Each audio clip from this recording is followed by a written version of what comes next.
July 2023 video horoscopes for the 12 signs with me, Lada, from Astrolada.com. I'm so excited. July, we have some of the most karmic configuration in the sky.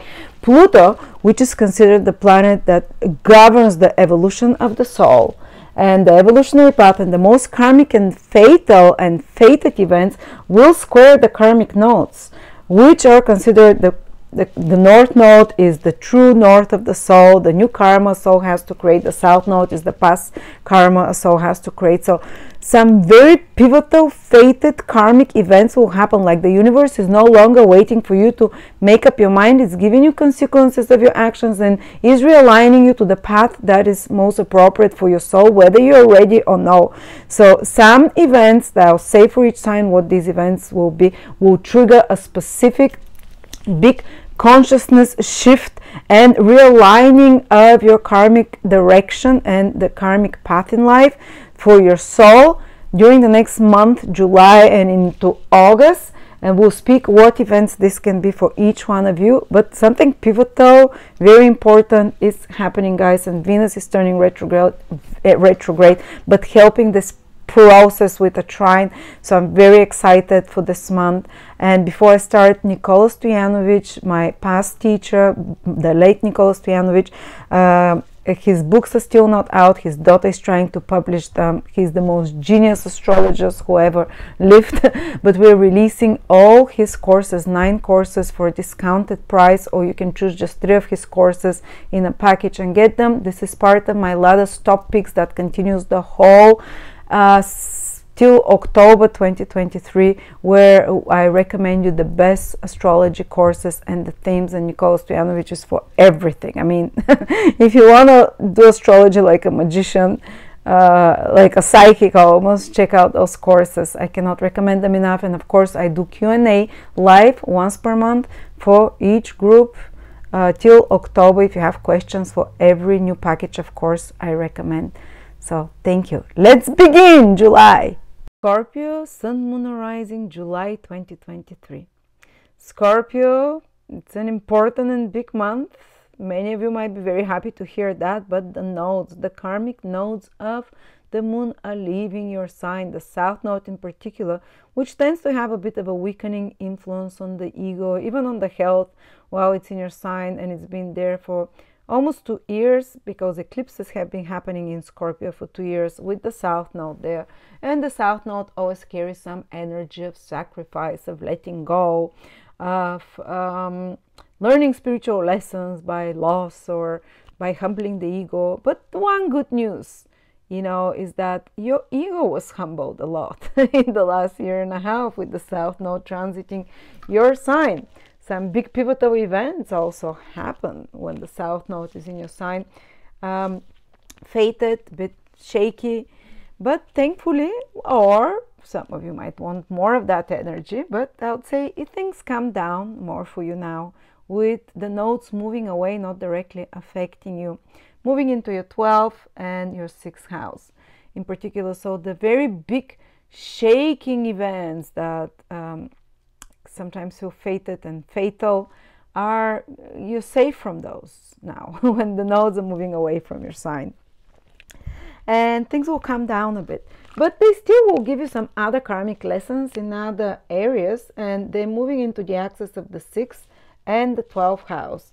So the north node, wherever the north node goes, this is where people become most focused and they're more passionate about a bit, develop fascination with that area. And in the 6th house, this can be, for example, can become very focused on their career, on their work. That's a good thing, you know. They can be very like throw themselves into work, get excited, but north node likes to experiment, to try new things. So for some of you it can be a sign that there will be a change of over, I cannot tell you if it's in July. There's a strong activation in July, but it might be sometime over the next 1.5 years, change of employment. That's one way it can play out, because you want to experiment, you want to try something new, you want to try new opportunities. The north node likes to take risks and to try new things, even try into a new field of employment and career that is quite different than anything you've done before. Or you might want to change and shake up the environment around you in your office, or maybe something in the circumstances in your office if you're employed changes. For example, they introduce North Node is always about modernization, always about anything to do with new technologies and digitalization, and you have to catch up, and you have to, you know, be. And I think because North Node gives passion and excitement about that, so they might be like, you wanna, or if you have your own business, you might want to digitalize it. You might want to make it more, bring it up to technological standards, to introduce new things, new technologies in it as well. I remember when I was having a North Node in the 6th house from my Ascendant, I threw myself in work. Even though I had small children, I was working way more than I work now with 2 small babies. That was crazy. Oh my God. How did I do that? But I was passionate about my work. I still am. And I did a lot of changes and a lot of changes of my schedule. So, and they can be quite ambitious changes as well, especially if you're self-employed, you have your own business. The North Node will shift things there. It wants to do things faster, or it wants to focus on the most important things, or it wants to do the most glamorous and most profitable things, for example. So changes things around. But if you have employees, 6th house also rules that the North Node can make you more ambitious. Hiring, I hired for the first time when the North Node was there, helped for me. I've never had before that. I was doing everything alone. I had like 30 partners, but they were not doing my administrative work. They were not, I was doing all the answering of emails, everything, absolutely everything, posts. So that's when I hired for the first time 2 people to help me. So it can make you ambitious to expand your business, to hire new people, to do more, you know, work for you. It might not need to last forever. It might be just a temporary thing, because with the North Node, there is no guarantee that what you build lasts longer, but it definitely makes you see things from a different perspective. And you might be involved more in the next 1.5 years with hiring more people, nannies, people, contractors, or just hiring someone to help you around, or hiring, you know, and so on. The 6th house is also health. For some people, it can play out that they get very passionate about working out, exploring any kind of self-medicating substances, becoming, you know, passionate about nutrition, health, which is the nightmare of most doctors. They don't like people doing their own researches and so on. But with the North Node there, you can become very like, I don't care, I'm passionate about that, about herbs, diets, detoxes, or just throw yourself into research of health and such kind of, 6th house can be agriculture as well, sustainability, anything about maintaining your life and nutrition and agriculture and so on, gardening as well. It might be passion and interest in those activities. And because the North Node will be in Aries, a very entrepreneurial and active planet, of course, I think a lot of you might get very active about their health, Scorpios. Like, you might get physically active. That's another Aries. Aries is another Mars-ruled sign that activates, and whenever anything activates Aries, you resonate with it.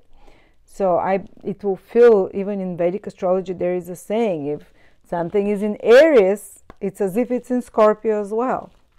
So after this kind of weakening influence of the South Node in your sign, which is empties the ego, even weakens sometimes the body, makes you take a step back. Now this way more energizing North Node energy is coming into your life, which is North Node feels like spring, like awakening of juices, of desires. And especially they'll be focused towards career, achievement for you, health even, and so on. Taking care of problems, fixing your material circumstances. And you can get a lot done during that time. Well, the South Node will be in your 12th house for 1.5 years. What is it? 12th house is endings, so some kind of karmic past lives, past memories that we've buried and we've forgotten. when the South Node transits there, it opens doors to invisible realms. The South Node is very spiritual influence. It sucks up like a black hole things. No, it's like the white hole that excretes, sorry. And it's definitely, that can be a time when some of you might have access to memories they have forgotten on the spiritual level from past lifetimes or from early childhood. Sometimes can be very healing to work with psychologists and to release past traumas. Because 12th house is where a lot of buried skeletons or shadow work happens, right below the subconscious, and the South Node does not block it. The South Node actually opens it more, that you can become more psychic or more some feelings and imageries that you're not sure where they're coming from that come to the surface of you. It might be interesting to explore them, whether through astrology or whether through psychology with someone, or shaman, or so on. And there might be, I've seen people often have a lot of spiritual progress when the South Node is in the 12th house. Usually the South Node tends to empty and lower the interest in that area of life, but the South Node has very strong affinity with the 12th house as an energy of spiritual, both the spiritual energies. So even without making an effort, it happens that when the South Node transits the 12th house, there is a release and moksha. Moksha is liberation. Both Ketu, South Node, and the 12th house are moksha, liberation areas of unattachment of the soul, letting go of some of the burden of the soul, not to feel so attached. And so there can be some emotional, releasing some emotionally burdenous feelings, some emotionally painful or traumatic or blocking feelings that you release, and they can be sometimes even actual liberation when one gets released from prison or from some psychological prison or even addiction, or because there is this two influences of liberation, that are happening in this 12th house and so I am wishing for some of you, this freedom, but also it allows you then to get focused on the worldly things of the 6th house, getting care of business. That's what the 6th house, taking care of business, solving your life problems with your intelligence, with your own skills, with your own cleverness and expertise, getting things done, getting things solved, fixing problems, all the material things. So because in order for you to be able to do that, you have to be liberated from some psychological, mental, or emotional prison of your own, which the South Node can do. All right. Then another big thing is that Pluto will be squaring the whole month, the South Node and the North Node, the whole July and into August. So the two planets of karma, not planets, points, the axis of karma that indicates karmic developments and fated events by the most fated planet and karmic planet, Pluto, squared. So the three most karmic points in the horoscope are interacting in July in a challenging aspect, but the square always manifests. The square, it's kind of, Pluto will be the pebble that turns the cart and changes the direction of the train, the rails that derails the train into the right karmic path, though. Even if it feels like a crisis, like a surprise, like shock, this is the right karmic path to go for the evolution of your soul. Even if it feels a bit fatal with Pluto. And it's definitely something can shift in your mind, something can shift in your everyday reality, because 3rd house is your everyday reality, and it's affecting the 6th house of your routines again. It's affecting all the 6th, the 3rd, and the 12th houses, and of course the opposite always, even there is no planet there, is activated. These are the houses of way of thinking and consciousness level. So something can tip there, something can shift there in your perception of reality, in your interactions on everyday level. Some switch, like a switch is turned or on or off in your mind that makes you see things differently, and it might be triggered by some crisis situation that tips the point. But definitely your everyday life and routines can be more unexpected, can create some tension for you. Maybe like you have certain plan, but something else happens, because these are, you know, 6 third houses that are activated. They have everyday reality, interactions with others. It will change, but that is the right path. Even it's a square, this is something you have to go through. When Pluto, any planet squares the nodes, it's called the planet of the skipped step. Pluto is this planet from the 3rd house now. There is a skip step that you're making up on, and that can realign you on the right karmic path. And it might be connected to you learning something new, or acquiring some knowledge or skill, taking some course or class, which is the 3rd house, some training, some skill that will correct that skip step on your karmic path and shift your perspective. Or it might be a person, even someone from the past that you reconnect with, because Pluto is also moving retrograde.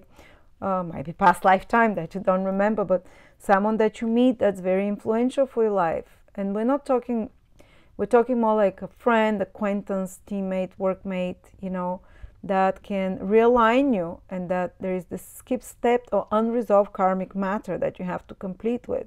Maybe you didn't forgive someone from your school, or from your childhood, or a sibling or a relative. 3rd house rules all of those people in your everyday life, or maybe a colleague or friend, unresolved situation that this Pluto there makes you realign and this make up on the skip step, so you're realigned to the right karmic path, and such person can direct you to the right karmic direction as well. Or it might be some kind of change of environment, change of that's happening if the people in your everyday environment. Might be a skip step that you have to cut off someone, you know, someone that has been toxic in your life, and Pluto is calling you now to do that when it's squaring the nodes. If you want to progress further, there is someone in your environment that might be toxic that you have to remove, and that will kind of liberate you, realign you on the right path. And even if there is some stressful daily exchanges and communications with others that feel intense, and or some projects that you're working on, the 3rd house can be a mental project, it can be working in a team environment on some business or whatever, on some papers or documents, or anything marketing, business is 3rd house as well. There might be some skip step that you have to make up on, something to do with a website or with certain communication or certain documents or papers. That there is a skip step that might feel stressful for you, but you have to make up for. Okay, I'm talking too much about that. Let's see. So it can play out in many different ways. I can talk about this aspect for days, but we don't have that time, because there's so many different ways it can play out that I see in my head. But anything that there might be, as I said, this karmic combination that's happening, it can affect your 12th house. So something psychological from the past, that can be a tipping stone that can change and shift.